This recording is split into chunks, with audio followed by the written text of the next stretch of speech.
Hello everyone, स्वागत छ मेरो अर्को भिडियोमा। आज चाहिँ म चेस्ट र ट्राइसेप हिट गर्न गइरहेको छु। त्योभन्दा अगाडि न्युट्रिसन एकदमै नै जरुरी छ। त्यसका लागि ब्रेकफास्टमा 35 gram protein rich food, all whole foods. गर्मी एकदमै नै बढिरहेछ, तर पानी परेर आजको मौसम चाहिँ एकदमै राम्रो थियो र ब्रेकफास्ट गरेर दिउँसो लन्चमा खाना खाएर चाहिँ म जिमको लागि रेडी भएँ। आज चाहिँ मेरो चेस्ट र ट्राइसेप ट्रेन गर्ने दिन थियो र चेस्ट र ट्राइसेपको लागि म के गर्छु यो भिडियोमा देखाउन गइरहेको छु। एकदमै सर्ट एन्ड स्विट छ, लास्टसम्म हेरेर साथ दिनु होला है त।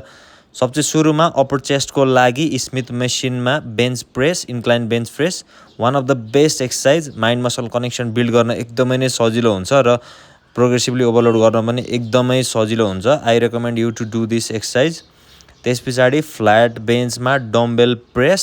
डम्बेल गर्दा चाहिँ हामीलाई के फाइदा हुन्छ भने वेट कन्ट्रोल गर्न र स्ट्रेच गर्न एकदमै नै सजिलो हुन्छ, जुन चाहिँ bench press normal barbell bench प्रेसमा अलिकति गाह्रो हुन जान्छ।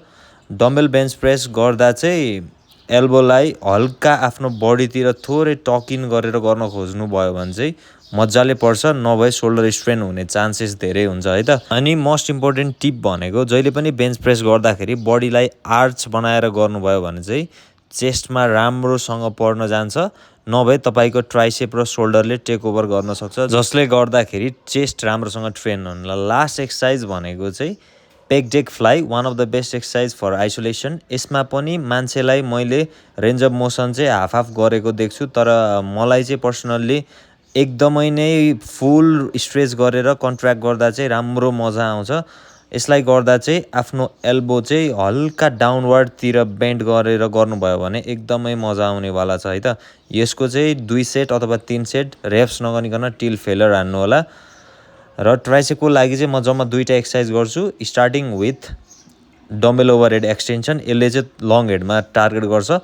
लङ हेडले नै हो ट्राइसेपको मास र थिकनेस बढाउने। यो एक्सर्साइज गर्दा धेरै इगो लिफ्टिङ नगरिकन सक्ने जति वेट, जसले तपाईँ 12 देखि 15 रेपिटेसन्स गर्न सक्नुहुन्छ, मजाले स्ट्रेच गरेर डम्बेललाई तलसम्म जान छोडिदिनु भयो भने एकदमै लङ हेडमा स्ट्रेच पर्छ, जसले गर्दाखेरि राम्रोसँग ट्रेन हुन्छ है त। अनि ट्राइसेप चाहिँ चेस्ट प्रेस गर्दा अथवा चेस्ट ट्रेन गर्दा अलरेडी प्री फटिक भइसकेको हुन्छ, त्यही भएर धेरै भोल्युम नगर्नु होला। जम्मा 2टा एक्सर्साइज छानेर 2 देखि 3 सेट हरेक एक्सर्साइजको गर्नुभयो भने इनफ हुन्छ।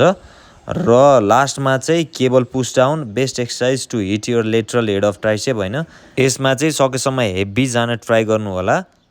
वेट त्यस्तो चुज गर्नुहोस् जसले तपाईँको बडीलाई धेरै नहल्लाओस् र आफ्नो ट्राइसेपमा चाहिँ बडी टेन्सन क्रिएट गरोस्। इगो लिफ्टिङ नगर्नु होला है त। र तपाईँलाई पनि आर्म्स ठुलो चाहिएको छ भने बाइसेपको सट्टा ट्राइसेपलाई बडी ट्रेन गर्न थाल्नुहोस्। मैले पनि यो रिसेन्टली नै बुझ्दैछु कि जति ठुलो ट्राइसेप त्यति ठुलो आर्म्स हुँदो रहेछ भनेर।